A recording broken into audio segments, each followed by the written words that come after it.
महाराणा प्रताप, जिनका नाम सुनते ही वीरता, त्याग और स्वाभिमान का भाव मन में उमड़ता है, भारतीय इतिहास के सबसे महान योद्धाओं में से एक थे।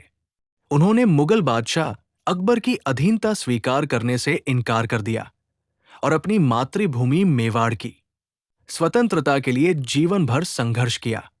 महाराणा प्रताप का जन्म 9 मई 1540 को राजस्थान के कुंभलगढ़ दुर्ग में हुआ। उनके पिता महाराणा उदय सिंह द्वितीय और माता रानी जीवत कंवर थी। बचपन से ही प्रताप का स्वभाव दृढ़, साहसी और जुझारू था। वे बचपन में ही लकड़ी की तलवार से खेलते हुए युद्ध कला का अभ्यास करने लगे थे। धीरे धीरे घुड़सवारी, धनुर्विद्या और तलवारबाजी में निपुण हो गए। राजघराने के बच्चे अक्सर वैभव और सुख सुविधाओं में पलते थे, लेकिन प्रताप साधारण जीवन जीना पसंद करते थे। यही कारण था कि उनमें धैर्य, परिश्रम और आत्मबल बचपन से ही विकसित हो गया। प्रताप के समय में भारत में मुगल बादशाह अकबर का वर्चस्व बढ़ रहा था। उसने दिल्ली, आगरा और उत्तर भारत के बड़े हिस्सों पर अपना अधिकार कर लिया था। अकबर की नीति थी कि भारत के सभी राजाओं को अपने अधीन कर ले।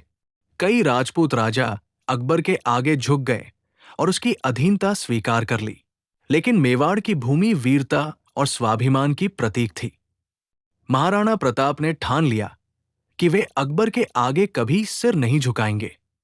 वे कहते थे, मेरा सिर कट सकता है लेकिन झुक नहीं सकता। अकबर ने कई बार दूतों के माध्यम से प्रताप को समझाने की कोशिश की। उसने संदेश भेजा कि यदि प्रताप उसकी अधीनता स्वीकार कर लें तो उन्हें सम्मान, धन और बड़ी जागीर मिलेगी। लेकिन महाराणा प्रताप ने उत्तर दिया, मेवाड़ की मिट्टी और स्वतंत्रता को मैं किसी भी कीमत पर नहीं बेच सकता। ये सुनकर अकबर ने युद्ध की तैयारी कर ली। हल्दी घाटी का युद्ध भारतीय इतिहास का एक अमर अध्याय है। महाराणा प्रताप की सेना लगभग 20,000 की थी। अकबर ने आमेर के राजा मान सिंह को सेनापति बनाकर भेजा। उसकी सेना लगभग 80,000 की थी। युद्ध का मैदान अरावली की पहाड़ियों से घिरा हल्दी घाटी था। प्रताप स्वयं अपने हाथी रामप्रसाद पर सवार होकर लड़ने उतरे और उनके साथ उनका वफादार घोड़ा चेतक भी था। युद्ध भीषण हुआ। प्रताप ने अपनी भारी तलवार से दुश्मनों का सामना किया। चेतक ने अद्भुत पराक्रम दिखाया। उसने अपने पैरों से मुगल सैनिकों को कुचल डाला और मान सिंह के हाथी पर भी छलांग लगा दी। लेकिन युद्ध में चेतक गंभीर रूप से घायल हो गया।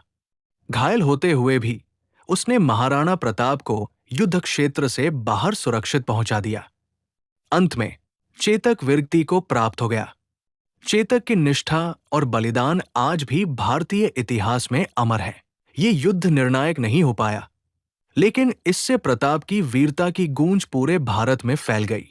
हल्दी घाटी के बाद महाराणा प्रताप को जंगलों, पहाड़ों और गुफाओं में रहकर संघर्ष करना पड़ा। उन्होंने अपने परिवार के साथ घास की रोटियां खाईं। कभी भोजन की कमी से उनके बच्चे भूखे सोए, कभी राजमहल की जगह जंगल की गुफाओं में रहना पड़ा। फिर भी उन्होंने अकबर की अधीनता स्वीकार नहीं की। उनका संघर्ष वर्षों तक चला। धीरे धीरे उन्होंने अरावली की घाटियों और मेवाड़ के कई किलों पर पुनः अधिकार कर लिया। लगातार संघर्ष और कठिन जीवन के बाद भी महाराणा प्रताप ने कभी हार नहीं मानी।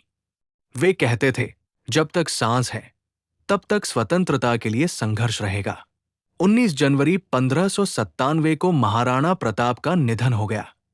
वे अपने पीछे ऐसा आदर्श छोड़ गए जिसने आने वाली पीढ़ियों को प्रेरित किया। महाराणा प्रताप का जीवन हमें ये सिखाता है कि स्वतंत्रता सबसे बड़ा धन है। कठिनाइयां कितनी भी आए, समझौता नहीं करना चाहिए। सच्चा नेता वही है जो अपने लोगों के लिए त्याग और बलिदान दे सके। वीर शिरोमणि महाराणा प्रताप की कहावत आज भी महाराणा प्रताप को साहस, त्याग और स्वाभिमान का प्रतीक माना जाता है। घास की रोटी खाई पर सिर नहीं झुकाया। महाराणा ने कठिन परिस्थितियों में भी अकबर की अधीनता स्वीकार नहीं की। हल्दी घाटी का शेर महाराणा प्रताप हल्दी घाटी युद्ध में उनकी वीरता की गाथा को अमर करती है।